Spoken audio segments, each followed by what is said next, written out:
This is the most dangerous prison in the world.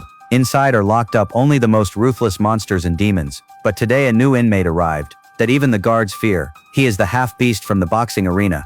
For this reason the prison specially designed a track to safely transport him into the prison. But he was assigned to a mixed-gender cell. When he saw the woman in the cell, the half-beast champion immediately lost control. He openly threatened her that if she served him well he would spare her life. But he did not know that every prisoner locked in this prison was a terrifying existence.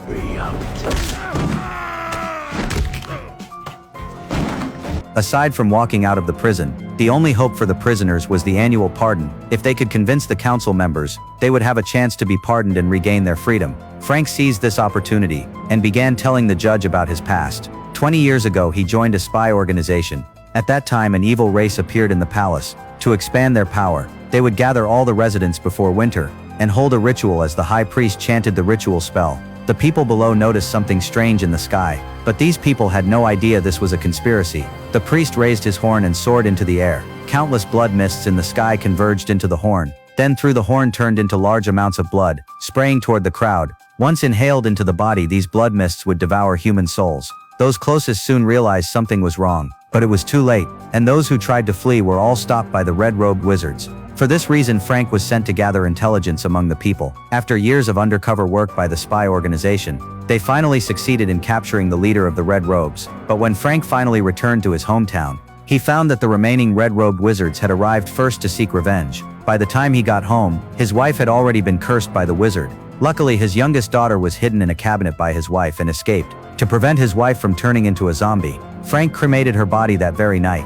After saying his final goodbye, he fell into deep self-blame and decided to leave the spy organization to focus on raising his daughter. But without a job Frank fell into confusion. During his hardest times a friend found him. Both at a low point in life they got together, but soon penniless they could not even afford food. With no choice Frank turned to theft. Then one day they met the wizard Sophia, and agreed to team up with her, planning to break into the royal treasury for a big score. Sophia's target was the legendary horn, while Frank had his eye on a stone tablet. With it he could bring his wife back to life. But as he took the stone tablet, the spider webs attached to it triggered the anti-theft alarm. A large number of guards quickly rushed in to catch the thieves. Sophia immediately cast a spell electrocuting several guards, but she did not expect that the archers above had already surrounded them. At the critical moment Sophia used time magic to block the attacks for everyone. But as the magic power continued to expand, the teammate covering their retreat could not escape in time, and was hit by the time trap.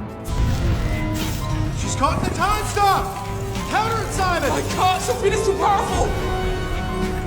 Frank had no choice but to abandon his teammate, but during his escape he was tripped by a wine glass, and was also trapped by the time magic.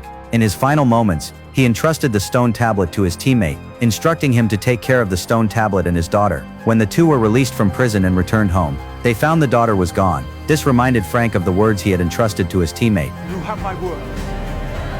Then Frank accidentally saw news in the newspaper. His teammate had become a lord. So the two immediately went to Neverwinter to find him, wanting to get back the stone tablet and his daughter. But unexpectedly, he had conspired with Sophia and betrayed them. Realizing they had been deceived, the two stepped forward to confront him, but were trapped under the carpet by Sophia magic.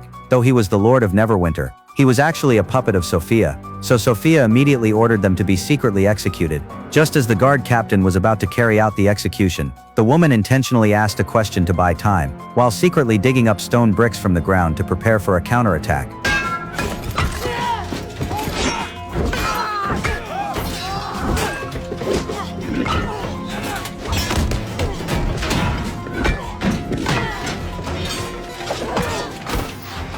Unexpectedly, this tough woman subdued all the soldiers by herself. Then the two immediately escaped the castle, planning to figure out their next move to defeat Sophia and rescue the daughter. They found a magical boy in the village, but the boy said he could not defeat Sophia at all, and the castle was heavily guarded, impossible to infiltrate. However, he could introduce a girl who could infiltrate the real cage, was never in the prison, but in power, desire and revenge.